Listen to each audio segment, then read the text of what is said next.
কিছুদিন আগেও মানুষটা আমাকে ভালোবেসে একটা উপহার দিয়েছিল সেই রাতে। আজও সেই রাতের কথা ভুলতে পারিনি। যেদিন উপহার দিয়েছিল তার ২ দিন পরেই মানুষটার এই অবস্থা হইছে। আসলে কি বলবো, পরিস্থিতি মানুষকে কখন কোথায় যে দাঁড় করায় কেউ বলতে পারবে না। আগে ভাবতাম যে এটা কেন হয়, ওটা কেন হয়, আর এখন আমি বুঝতে পারছি। যখন আমার নিজের হয়েছে তখন আমি বুঝতে পারছি ধৈর্য কী জিনিস। কিছুদিন আগেও মানুষটা আমাকে ভালোবেসে উপহার দিল, আর আজ সে পা ভেঙে বসে আছে। এর মতো কষ্ট আছে পৃথিবীতে। আসসালামু আলাইকুম, কেমন আছেন সবাই?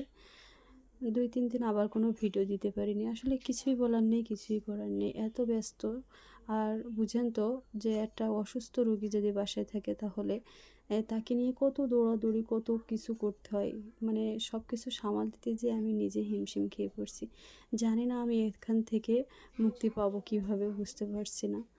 আমার জন্য নিঃশ্বাস বন্ধ হয়ে যাচ্ছে আস্তে, আস্তে। অরিজিনালি খুবই কষ্ট হচ্ছে।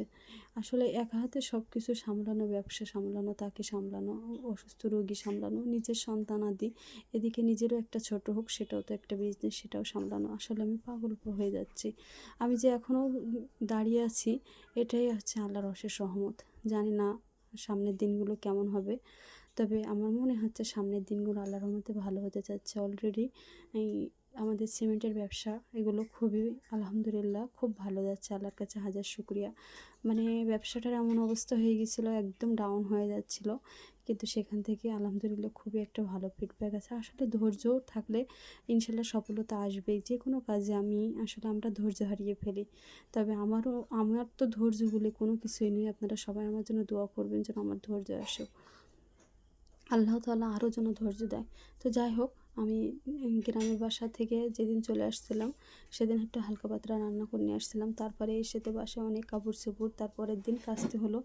তারপরে মনে করেন সেই থেকে এই যে রান্না, এই আজকে মঙ্গলবার, আজকে পর্যন্ত এইসব রান্নাবান্না হয়েছে। একদিন গরুর মাংস, একদিন মুরগির মাংস, একদিন খিচুড়ি, একদিন হাঁসের মাংস।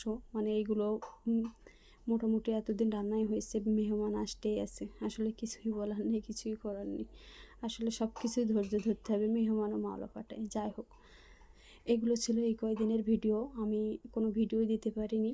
আর আমরা শুক্রবার দিন গিয়েছিলাম। শুক্র, শনি, রবি, সোম, মঙ্গলবার আমরা আবার কিন্তু গ্রামের বাসায় চলে আসছি আজকে। মানে আজকে মঙ্গলবার, আজকে চলে আসছি।